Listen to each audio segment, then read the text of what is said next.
This presentation is on pain. Pain is something that we have all experienced at some point in our lives and are likely to experience again.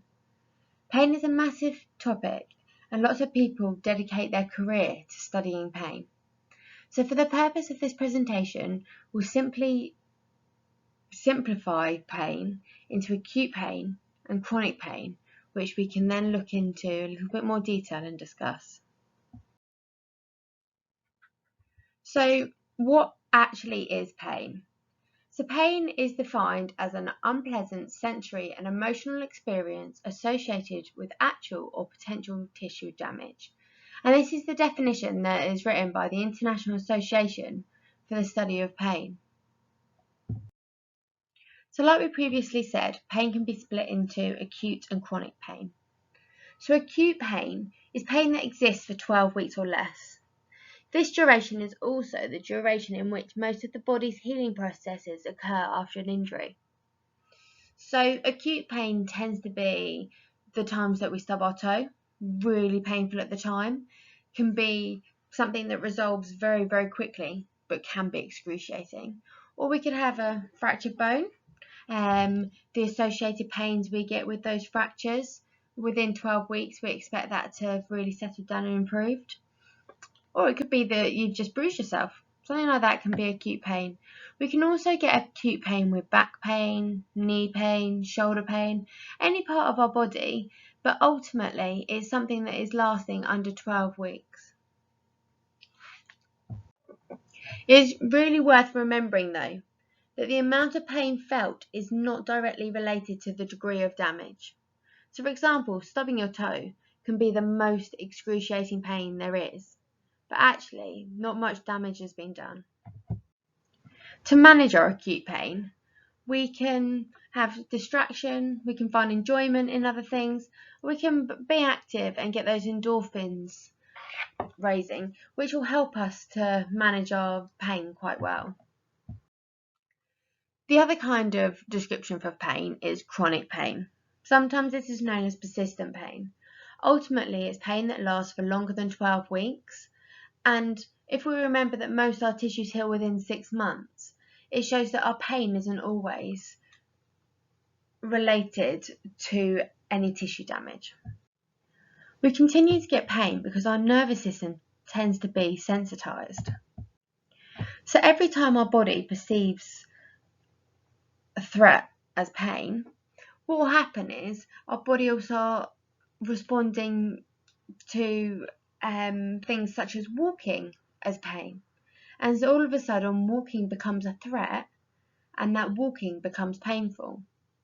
But the good news is that we can desensitize our nervous system and we can retrain our brains and our nervous system so that not everything is a threat and so we can reduce our pain. However, what we do need to look at with chronic and persistent pain is around our anxiety, how that feeds into problems with sleeping. Then when we're too tired, we struggle with coping. Our pain gets worse. Our anxiety and our mental health tends to get worse with that. Then the cycle continues. So we need to find a way to break that cycle and help you guys to retrain your brains and nervous systems. But what can actually affect our pain? So there are lots of factors that can affect your pain. Sometimes if we feel unable to change our pain levels, adapting things that can affect our pain can help.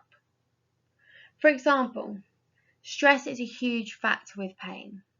When we're stressed, not only is there a biochemical response similar to that of when we experience pain, but when we're stressed, we also tend to tense up. Our posture and our muscles become tighter, and this in turn can increase our pain. If we're stressed, our mental well-being isn't at its best. We can be stressed over past experiences and past memories, thinking about when you had that pain previously. We can find that social surroundings and our work environment, or just in general, the environment around us all the time, can stress us out. We can also read things in newspapers, on Facebook, on other social media sites, hear things from friends, hear a little bit of gossip, and that frames our beliefs and our knowledge. and those things can give us fear and stress us out as well. So actually there's a big link between our mental well-being and our pain, and they all feed into each other. So what can you do to help yourself? So we know that pain relief, such as our paracetamol and ibuprofen, are great. They're things that you can take over the counter. Sometimes those aren't strong enough medications for you. So if you speak to your local pharmacist or GP, they can offer you some further advice. Ultimately, these pain medications are there to help you relieve some of your pain, help us sleep better, which in turn will then help us impact our pain levels, allow us to sleep better again, reduce our stress levels, we have better days, we can manage more throughout the day with less pain, and once again can sleep again. So pain relief can be a really good thing to start on. We know that surgery and persistent pain, they don't really go together. Surgery hasn't got much. So what can you do to actually help ourselves? So, the easy one to do is a bit of pain relief. This is things such as paracetamol and ibuprofen that we can buy over the counter. If you find that this doesn't help you enough, what you can do is speak to your local pharmacist or GP for some further advice. But by helping to get our pain under control, that quite often helps us sleep better. The better we sleep, the more time we have for recovery. Then if we have better pain levels, we can do more things that we enjoy throughout the day. And then that will allow us to sleep better again, and the cycle continues. So getting that pain under control with a bit of paracetamol, ibuprofen, or what other medications you need will really help. There isn't much evidence for surgery and persistent pain, so we tend to try and stay away from that. But a major tool for pain management is physical activity, and that's where physiotherapy plays a part. So that doesn't necessarily mean just being physically active and trying to meet the government guidelines of being active for 150 minutes a week. That's looking at our lifestyles in general. So, do we move enough? Are we at a good body weight?